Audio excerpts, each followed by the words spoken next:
Jadi, tadi waktu saya sedang periksa salah seorang pasien perempuan yang saya rawat, suaminya itu bertanya kepada saya tentang penyakit batu empedu yang istrinya derita.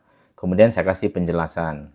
Dia jujur kalau dia itu habis membaca informasi searching di Google tentang penyakit batu empedu dan dia mau cross check ke saya. Dan sikapnya itu sangat baik menurut saya ya.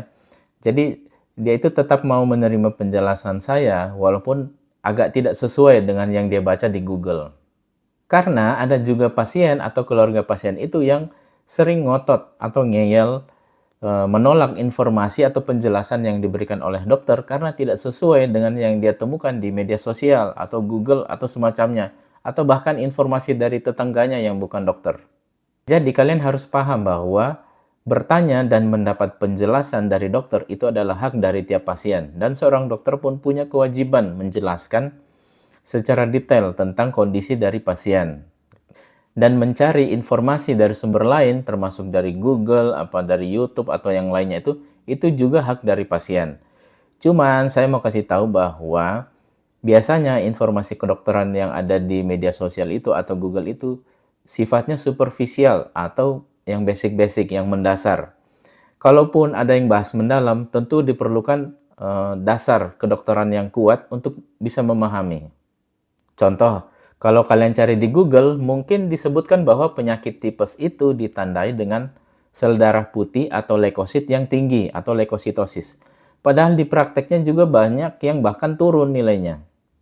Contoh lain, mungkin di Google kalian pernah temukan bahwa disebutkan metformin itu adalah salah satu obat wajib bagi penderita diabetes.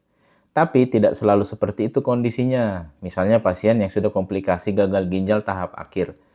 Itu malah tidak boleh diberikan atau kontraindikasi kalau diberikan metformin kepada pasien seperti itu. Jadi belajar ilmu kedokteran itu bukan hanya tentang membaca buku, tentang teori saja. Ada juga unsur praktek atau pengalaman di situ. Nah, itu yang sering membedakan kualitas dari tiap dokter. Misalnya saya, dokter penyakit dalam yang baru beberapa tahun jadi dokter penyakit dalam.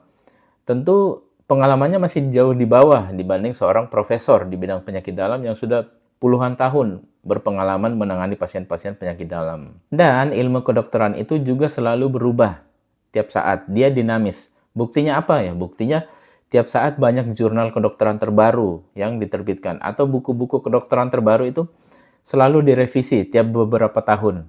Jadi selalu ada perkembangan ilmu atau pertambahan ilmu atau perubahan ilmu. Misalnya dulu obat ini masih bisa dipakai, sekarang sudah tidak bisa dipakai. Semoga bermanfaat.